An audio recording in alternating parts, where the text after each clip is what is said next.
I think we're all familiar with the language that says that the Son of Man, Yeshua, came to seek and to save that which was lost. And there is a lot of different interpretations about what that might mean.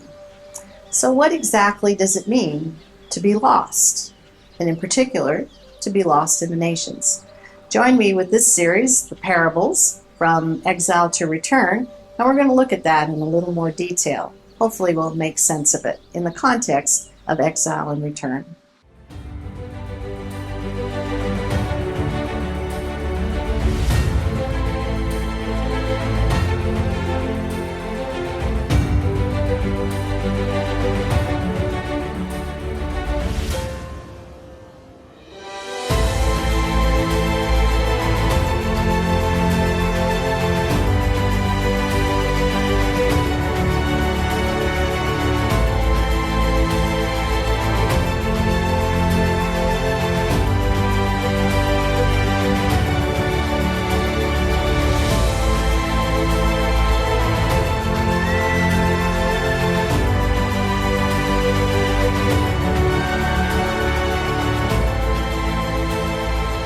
Shalom, I'm Dr. Dina Dye with Foundations in Torah. Welcome back to another episode of the Parables From Exile to Return.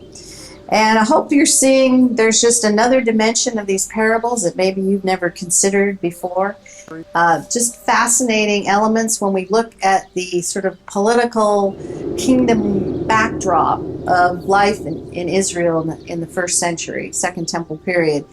Very important to examine these things because clearly the New Testament, when Paul is talking, when Yeshua is talking, when we have these narratives, the Gospels, etc., there's a lot of gaps. There's a lot of holes in there, and we tend to fill those holes in with our own ideas of what we think is going on, when in fact there's so much more there historically.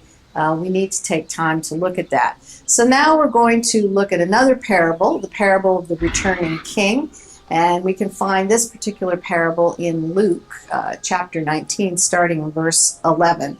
And there's no way I'm going to be able to cover every single parable, but I think I'm trying to give you the main ones, the ones that you may be the most familiar with, and at least build from there. So the context that we have here in this particular parable in Luke is that Yeshua is in Jericho, which is to the east of Jerusalem. And of course, the place we see, plenty of things have happened over. You might be familiar with the walls of Jericho coming down, Joshua crossing over. It's another story in itself. But it was a very lush place, and Yeshua is spending time there off to the east from Jerusalem.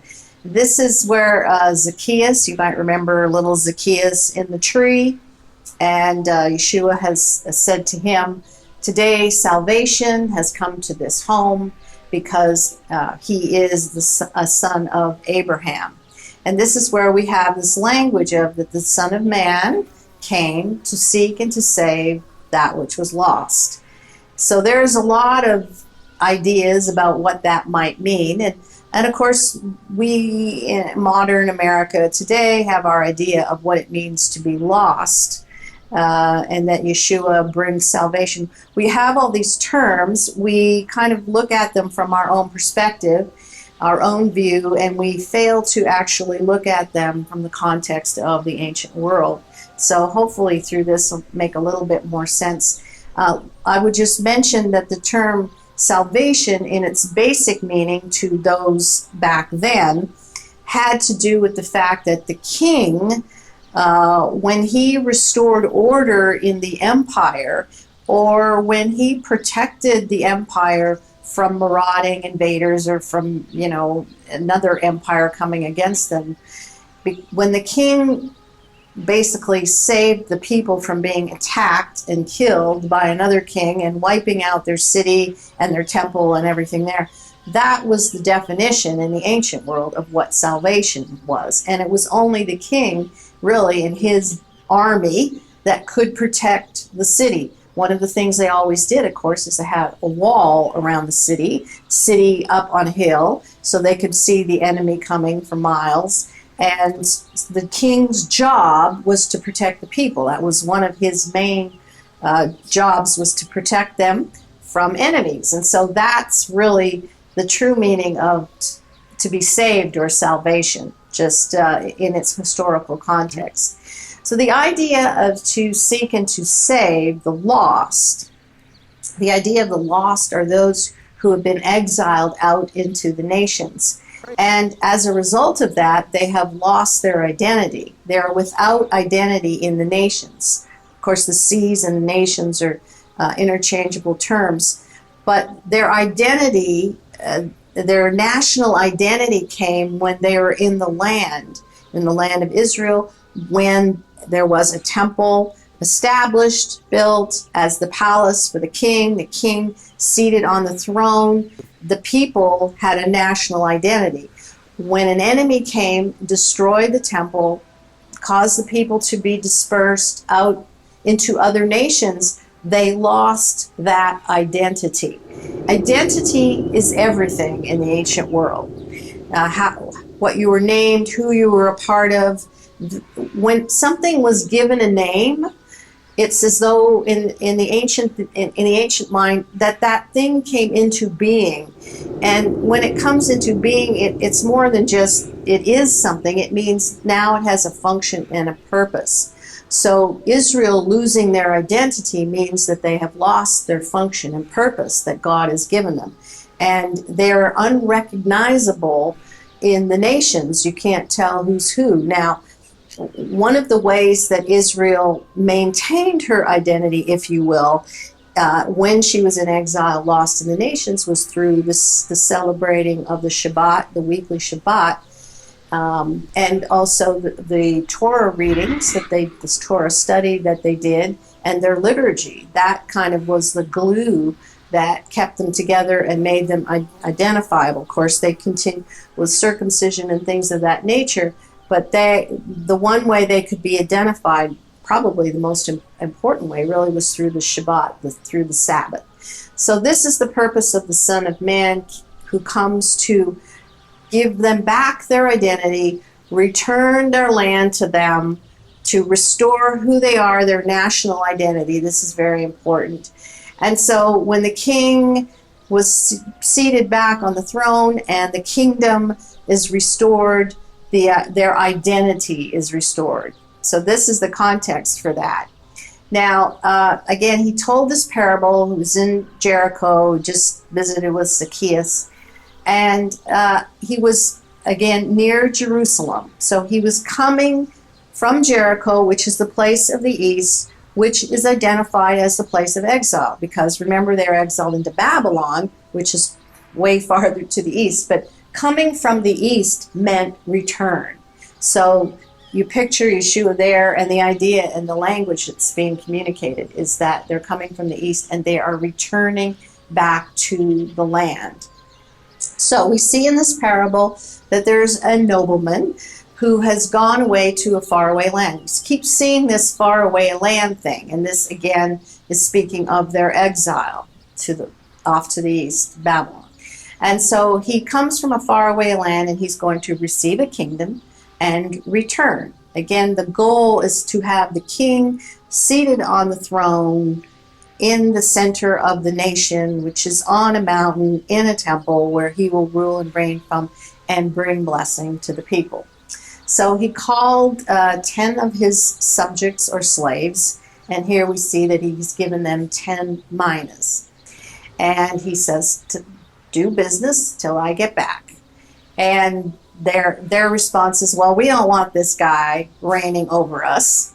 And he's going to return after receiving his kingdom.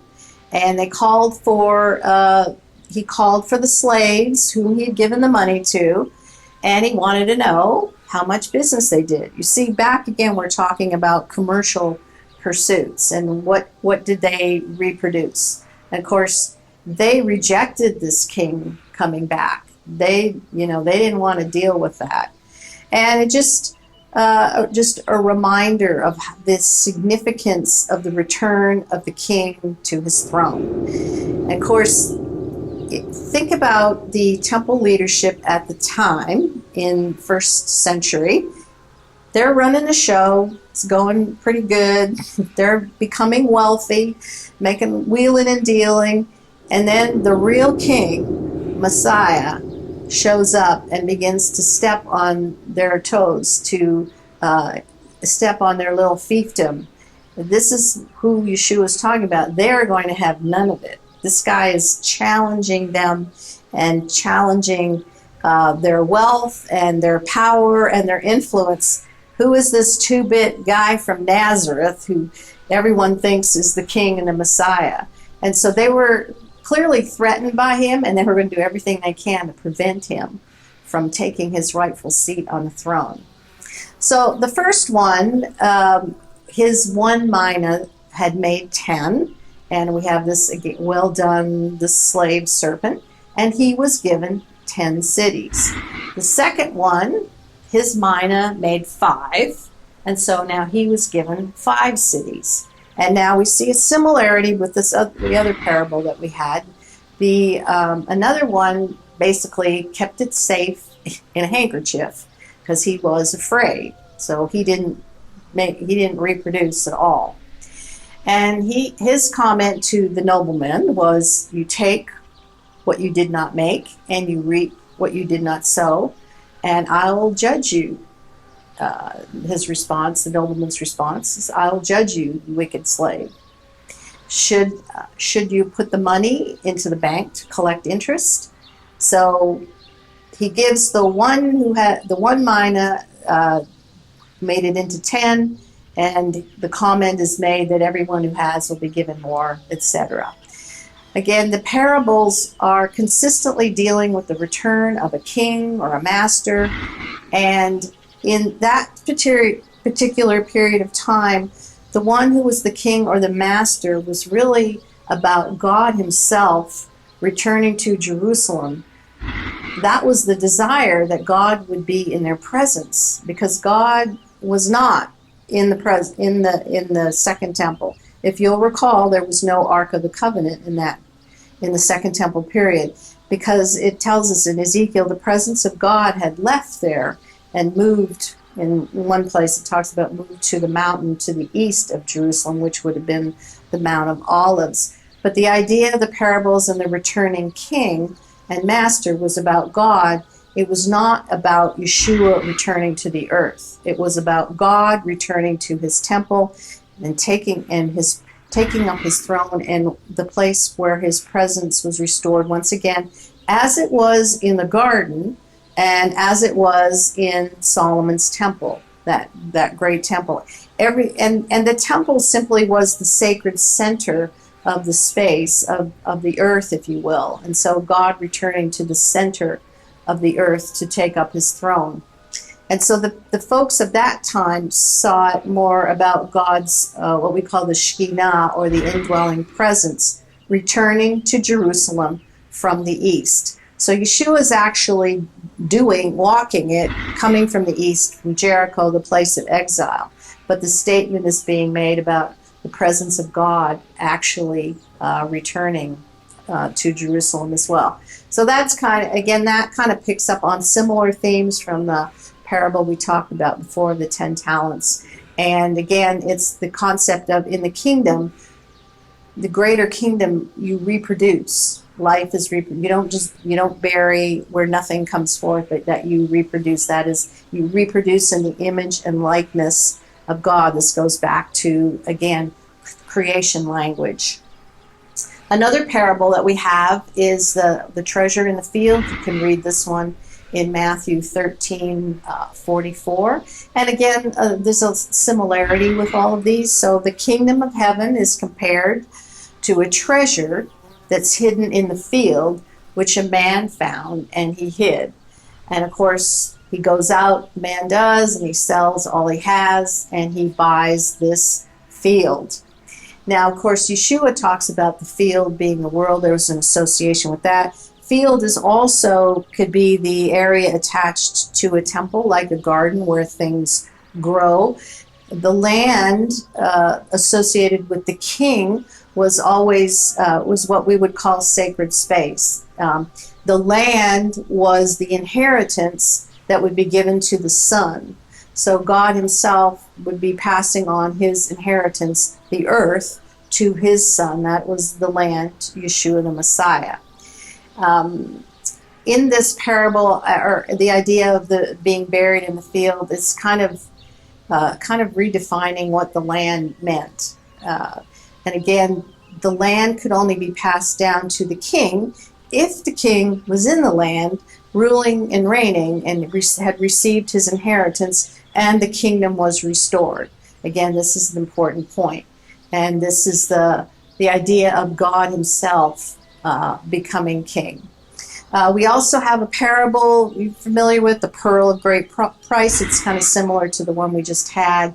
This is in Matthew 13:45 through 46. And the kingdom of heaven, again, is compared to a merchant who is searching for fine pearls. Of course, the pearls are going to come out of the sea or out of the nations, in the same way that Israel is going to come back out from her exile, out from the nations, back to the land. So the merchant finds a pearl of great value, and he goes out, he sells everything he has to buy it. And so again, the pearl associated with Israel being in the land, a symbol, if you will, of the sacred land, the inheritance that the king passes down to his son, the land representing the earth. And that inheritance really speaks of the garden, of a return, of the earth being restored, and a return from exile and deliverance from being in exile where they don't produce the harvest that they produce in the land. Let me just mention here something maybe a little controversial for some of you, but the reality is the earth belongs to the Lord and the fullness thereof. Our inheritance, our kingdom that we will rule and reign over as priests and kings is the earth. We're not going anywhere. This is the place that God is. We're in exile. We're not running the show on the earth. The kings of the world, the nations of the world are running roughshod over us and running the earth. But it does not belong to them. It belongs to our God. It is the inheritance of Messiah who will have us rule and reign alongside of him. The earth is the place we are supposed to work and cultivate and bring forth new life. Our pattern takes us back to Adam, who he's put in the garden to expand the garden. This is not about dying and going to heaven and leaving planet Earth and floating in clouds. This is that you have been called, even in the resurrection, to work the soil, the earth, to bring forth new life. And the resurrection, if you will, comes forth out of the earth. The earth is our home. It is the place where we are to serve, to cultivate, and to guard from foreign entities. And so that might be new for some of you, but this is the place that God has called us to, and the earth is the sacred space. And God ultimately will establish his throne in Mount Zion, in Jerusalem. That will be the headquarters, and all the nations in time will stream up to Jerusalem to worship the King of Kings seated on the throne. And in the meantime, we have work to do here on earth. And I also will start briefly to talk about probably maybe the most famous one is the parable of the sower. And we can read that in Matthew 13, starting verse 1. Again, these are in the other Gospels as well. So we have a sower who is spreading seed, scattering seed all around. And again, you can think of the earth as well. And there were seeds that fell by the road, and of course the birds came, ate them up.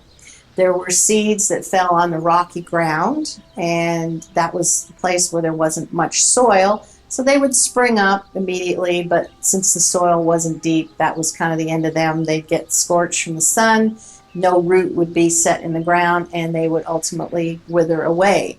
And then we have the seed that fell among the thorns, and the thorns choked the seed, and that was the end of that. And then finally we have seed that's fallen on good soil. And so that seed in the good soil with the amendments, fertilized soil, would produce fruit. And of course, this particular one, I mean, there's been all kinds of interpretations on this. It's very interesting because the seed that's reproduced speaks of 100-fold, 60-fold, and 30-fold. And of course, you got to ask the question, why those numbers? Like, where do those numbers come from?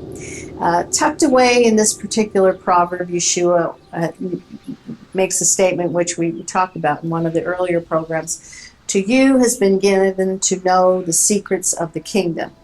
Whoever has, once again, more will be given. Whoever does not have, it will be taken away. So whoever produces will keep producing in abundance. And whoever does not produce will not produce anything. Nothing's going to come forth, and that basically, nothing, there's death in that. So also tucked away in this is a quote from Isaiah, that the heart, and it talks about those, basically the heart of the people is dull, and they don't even get this. And so let me just mention that the idea of the 100 and the 60 and the 30 has to take us back to the kingship of Israel through the lines of the kings of Judah, which would be the dynasty of the son of David. So this is the Davidic dynasty, if you will, which actually will take us all the way back to Adam. And we can see that in the genealogies that we have in Matthew, for example. So this reproducing of 100, 60, and 30. Now remember, the seed comes forth out of the earth, it sprouts up and becomes a tree, and trees were associated with kings. So the seed and king, this is the kingship kind of thing. And we're talking about the royal dynasty reproducing at this rate. And I'll explain what that means in just a minute. So, of course, we see all through the prophets and all the language of how the righteous long to see the king, that the righteous long for the end of exile and a return to the land, because that's where the seed is reproduced. That's signifying that the dynasty can now go on. It can now go forward through the son of David. This seed-producing language is language of new creation, new life coming forth. This seed-producing language has to do with the enthronement of the king. He's seated on the throne, the line of David. That's the connection to the seed. And all of this message comes forth from the Word of God, from the oracle of God. And Moses, in Revelation, different places, talks about this royal seed, this royal priesthood, this holy nation, this kingdom of priests, this idea of the good soil coming forth and producing this kind of seed, etc. Again, it's all about the dynasty. It's about the house of David. It's about the seed coming forth from the king. And we'll continue our discussion in just a few minutes.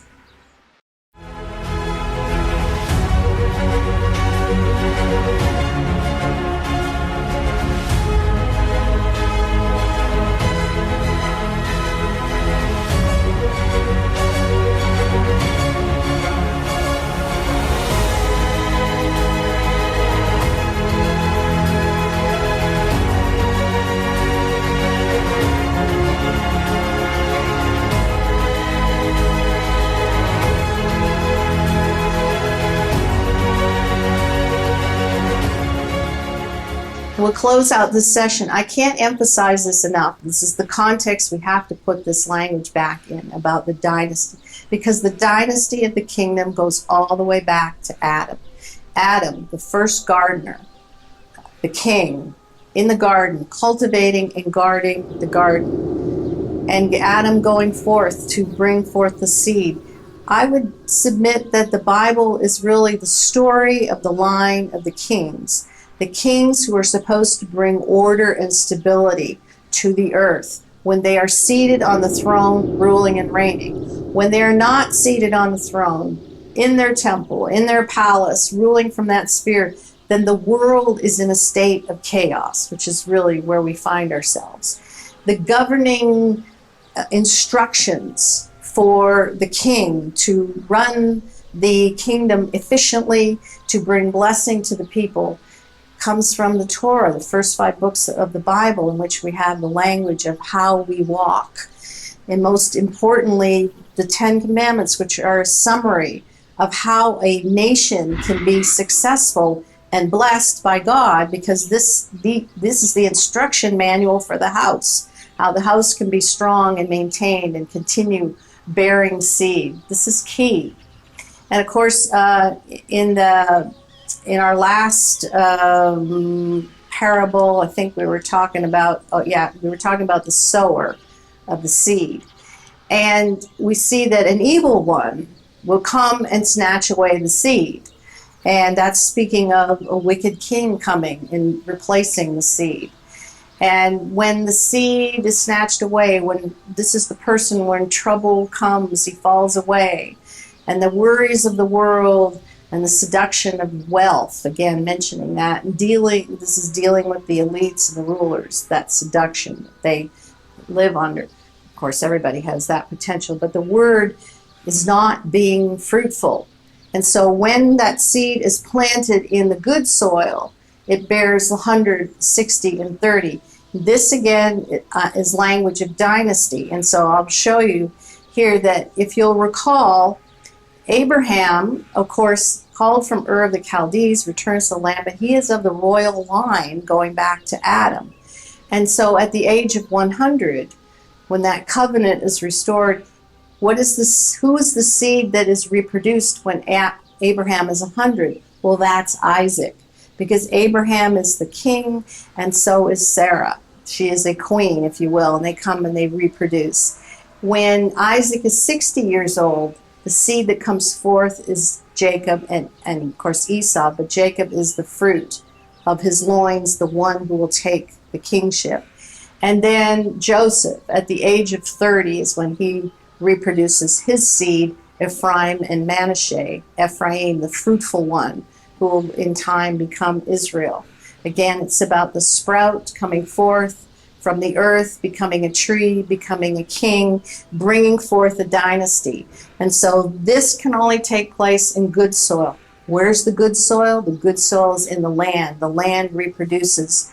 And there are instructions on how to grow things in the land. There are times when one has to back off the Shemitah every 7 years and let the land rest. And we have the Jubilees, this 7 years of 70 years to 49 years, the 50th year, reproducing and bringing forth life. This is, again, language of the dynasty. And next time we'll talk a little bit more about the 4 different kinds of soils. But again, the main message of the Bible is the king on the throne. When he is on the throne, life goes forth, life is being reproduced, seed is bearing, and the kingdom is being expanded. That is how it's expanded. This is the message of the Bible over and over and over again. So our context, Yeshua is addressing the nature of the dynasty and the kingship, and in him will be the fullness of the kingship and things restored. So thanks for joining me. We'll see you next time in the Parables from Exile to Return. Shalom.